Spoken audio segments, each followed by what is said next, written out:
Audio book वाङ्मय 34 भारतीय संस्कृति के आधारभूत तत्व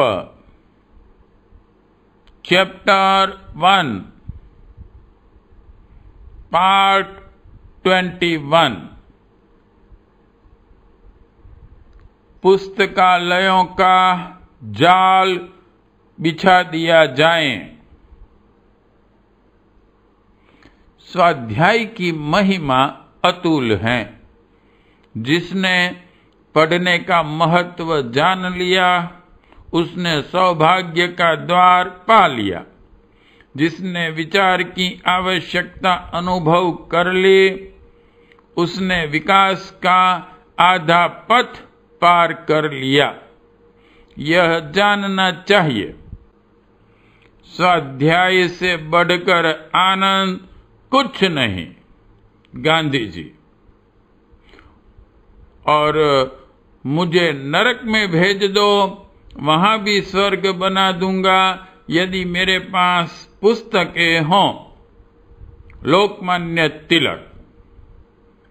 इन दोनों मूर्धन्य महापुरुषों ने ज्ञान की महत्ता उपरोक्त शब्दों में गाई है। डनफर्मलाइन स्कॉटलैंड में एक बालक जन्मा। उसकी माँ केक बनाती थी और एक छोटी सी कोठरी में बैठकर उन्हें बेचा करती थी। पिता फेरी लगाता था। शाम को उतने पैसे मिल जाते थे जितने से तीनों प्राणी पेट भर लेते थे और आधे फटे कपड़े पहन लेते थे। गरीबी से दुखी लड़का एक दिन घर से भाग गया और अमेरिका पहुंचकर एक इस्पात कंपनी में चपरासी हो गया। काम उतना था नहीं, इसलिए अपने साहब की अलमारी से कोई किताब निकाल लेता और पढ़ने लगता और कर्मचारी आते और उसे बातचीत में लगाना चाहते, पर वह उन्हें किसी न किसी बहाने से टरका देता और फिर अपने पढ़ने में लग जाता। वह इतनी तल्लीनता से पढ़ता कि पुस्तक की अधिकांश बातें एक पाठन में ही याद हो जाती। एक दिन एक मीटिंग थी। कोई प्रश्न आ पड़ा। उसे मैनेजिंग डायरेक्टर भी सुलझाने में असमर्थता अनुभव कर रहे थे। वह लड़का पास ही खड़ा था। उसने एक किताब उठाई, बीच में से शीघ्रता से एक पृष्ठ खोलकर डायरेक्टर के सामने आगे बढ़ा दिया। यही वह उत्तर था जिसकी खोज हो रही थी। बालक की इस असाधारण प्रतिभा से सब हक्के बक्के रह गए। वह बालक अपनी बुद्धि से उस उद्योग की तमाम तकनीक सीख गया और एक दिन करोड़पति होकर अंड्रू कार्नेगी के नाम से विख्यात हुआ। वह श्रेय जिसने उसे जमीन से उठाकर आसमान पर पहुंचा दिया, उसकी स्वाध्याय बुद्धि को ही दिया जा सकता है। एक और वैसा ही निर्धन बालक दक्षिण भारत में भी हुआ है, जिसे अपनी स्वाध्याय की आकांक्षा को तृप्त करने के लिए सड़कों में जलने वाली बत्तियों के नीचे पढ़ना पड़ता था। किताबें खरीदने के लिए पैसे नहीं होते थे, इसलिए वह भी पुस्तकालय की शरण लेता था। इस तरह उसने ज्ञान वृद्धि की साधना सतत जारी रखी और एक दिन उसकी बौद्धिक प्रतिभा इस योग्य हुई कि ब्रिटिश सरकार ने उसे मद्रास हाई कोर्ट का न्यायाधीश नियुक्त किया। वह बालक सर T.S. मुत्तुस्वामी अय्यर पहले भारतीय थे जिनको इस तरह का महत्वपूर्ण पद प्रदान किया गया। ज्ञानार्जन के इस लाभ को जिसने भी समझा वह गई गुजरी स्थिति से निकलकर कुछ से कुछ हो गया। ऐसे सैकड़ों उदाहरण हैं जिनसे पुस्तकालयों की उपयोगिता का पता चलता है। संपन्न घरों के लोगों को तो पुस्तकों की कोई कमी नहीं रहती, पर एक साधारण नागरिक को जिसे ज्ञान वृद्धि और व्यक्तित्व के विकास की इच्छा होती है, उनके लिए पुस्तकालय ही उपयोगी माध्यम है। उनसे हजारों व्यक्ति संपन्न परिवार की तरह अपनी ज्ञानार्जन पिपासा शांत कर लेते हैं और इस तरह समाज के सैकड़ों लोग जो विचार और बौद्धिक क्षमता के अभाव में आगे बढ़ने से रह जाते हैं, अपनी उन्नति के लिए भी मार्ग खोल लेते हैं। इस तथ्य को कनाडा ने अनुभव किया। कनाडा तब निर्धन देश था। जिन दिनों की बात कह रहे हैं, अभी 250 वर्ष ही हुए होंगे, वहां शिक्षा की बड़ी कमी थी। सरकार ने बच्चों के लिए शिक्षा अनिवार्य कर दी, पर जो शेष नागरिक थे, क्या उन्हें इसी स्थिति पर पड़ा रहने दिया जाए? यह एक गंभीर समस्या थी। उधर उद्योगों के लिए भी कुछ शिक्षित लोगों की आवश्यकता अनुभव की गई। वहां के नेताओं ने परस्पर विचार किया और सारे देश में पुस्तकालयों का जाल बिछा दिया। जो बालक पढ़ रहे थे, उन्हें बीच में पढ़ाई छुड़ाकर धंधों में लगा दिया जाता था। इस बीच वे पुस्तकालयों में जाकर ज्ञानार्जन करते रहते थे। क्रम न टूटने पाता था। कुछ वर्ष बाद उन्हें फिर से विशेष हाई स्कूलों में शिक्षा दी जाती थी। वयस्क हो जाने पर फिर उन्हें पुस्तकालयों में पढ़ने के लिए पुस्तकें दी जाती थी। अधिक से अधिक सेवा के लिए वहां लाइब्रेरियनों को प्रशिक्षण देने की व्यवस्था बनाई गई। कुशल पुस्तकालयाध्यक्षों के मार्गदर्शन में लोगों को अपने व्यक्तित्व के विकास का समुचित अवसर मिला और कनाडा देखते ही देखते दुनिया के समृद्ध और विकसित देशों की पंक्ति में जा खड़ा हुआ। प्रसिद्ध विद्वान डॉक्टर S.R. रंगनाथन ने एक बार जापान की यात्रा की। ओसाका में उन्होंने एक स्थान पर बाहर कतार में खड़े लोगों को पुस्तकें पढ़ते देखा।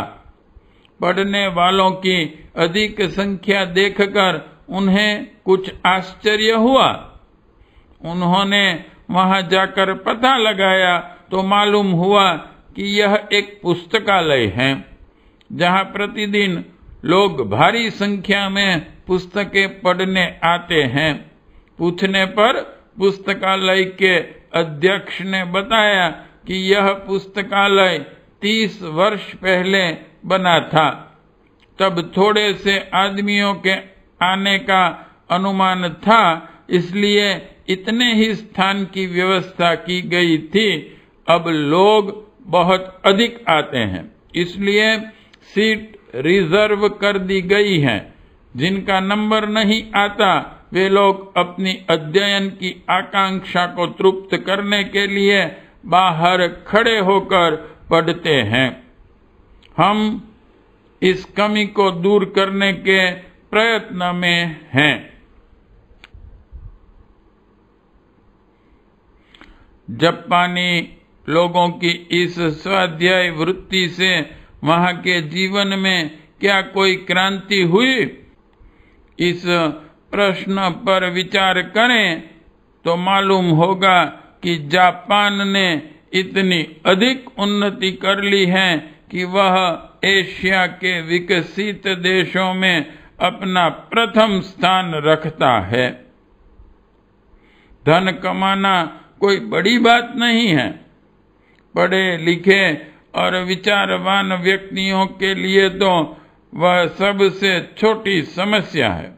ज्ञान का उद्देश्य व्यक्तिगत जीवन में शांति और सामाजिक जीवन में सभ्यता और व्यवस्था लाना है। वह भी शिक्षा और ज्ञान के अभाव में पूरा नहीं हो सकता। इसलिए पढ़ना सब दृष्टि से आवश्यक है। पुस्तकालय एक ऐसी व्यवस्था है जहां औसत नागरिक भी अधिकतम ज्ञान और विचार अर्जित कर सकता है। पुस्तकालय समाज की अनिवार्य आवश्यकता है। मनुष्य को भोजन, कपड़े और आवास की व्यवस्था हो जाती है तो वह जिंदा रह जाता है। शेष उन्नति तो वह उसके बाद सोचता है।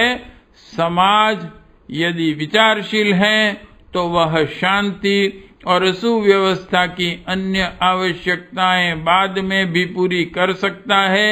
इसलिए पुस्तकालय समाज की पहली आवश्यकता है, किंतु इतना ही काफी नहीं है कि एक स्थान पर पुस्तकें जमा कर दी जाएं, उनके विषय चाहे जो कुछ हों। गंदे और दूषित विचार देने वाले पुस्तकों से तो अनपढ़ अच्छा जो बुराई करता है पर पढ़ता नहीं। जितनी बुराइयां बन चुकी हैं उन्हीं तक सीमित रह जाता है। यथार्थ की आवश्यकता की पूर्ति उन पुस्तकों से होती है जो प्रगतिशील विचार दे सकती हैं, जो समस्याएं हल कर सकती हैं, जो नैतिक और सांस्कृतिक, धार्मिक और आध्यात्मिक, सामाजिक और विश्व बंधुत्व की प्रेरणाएं और शिक्षाएं भी दे सकती हैं। एक बार इंग्लैंड में भी ऐसी ही क्रांति उठी थी। वहां भी जनता के लिए स्थान स्थान पर पुस्तकालय स्थापित किए गए। काफी समय तक इसमें अधिक कोई दिलचस्पी न ली गई, पर द्वितीय विश्व युद्ध के समय शासनाध्यक्षों ने पाया कि चारित्रिक और नैतिक दृष्टि से इंग्लैंड का स्तर बहुत नीचे गिर गया है। उसके कारणों की विस्तृत खोजबीन की गई तो यह पाया गया कि वे पुस्तकालय ही इसके कारण है, जिन्हें जनता के बौद्धिक विकास के लिए स्थापित किया गया था। हुआ यह कि वहां के अधिकांश युवकों ने उपन्यास और कामोत्तेजक साहित्य में ही ज्यादा रुचि ली। सृजनात्मक साहित्य उपेक्षित पड़ा रहा। जैसे विचार लोगों ने पढ़े वैसी ही मनोवृत्ति बनती गई। अब वहां एक योजना बनाई गई।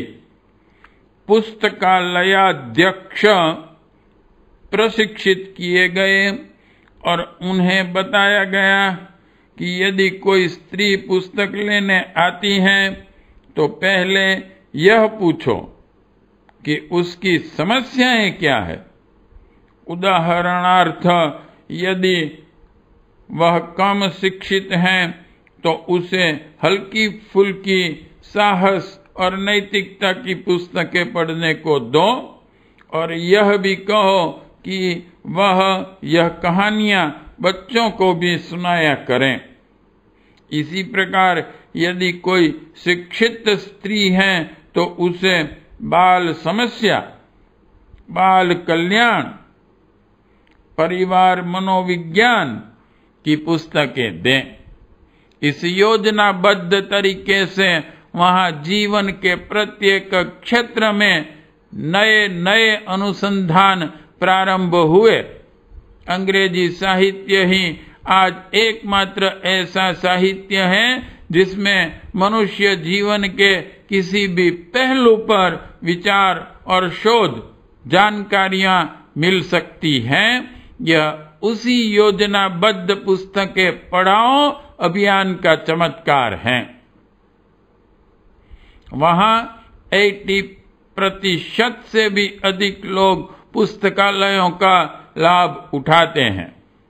जहां पुस्तकें नहीं हैं, वहां भी चल पुस्तकालयों द्वारा पुस्तकें पहुंचाई जाती हैं।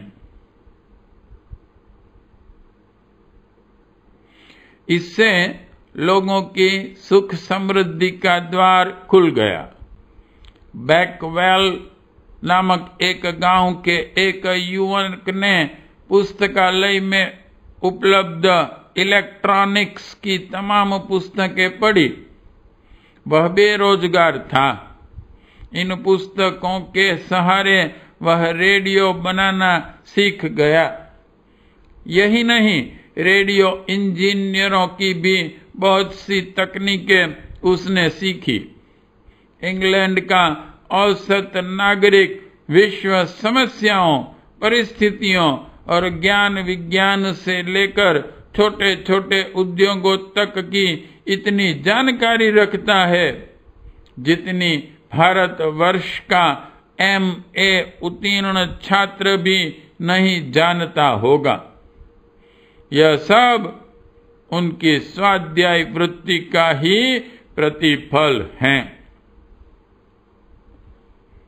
यह छोटे उदाहरण इस बात के प्रमाण है कि मस्तिष्क को संस्कारवान और ज्ञान से परिपूर्ण कर लेने पर मनुष्य व्यक्तिगत उन्नति ही नहीं, सामाजिक और राष्ट्रीय समृद्धि का भी पुस्तकालयों का जाल बिछाने की आवश्यकता अनुभव हो रही है।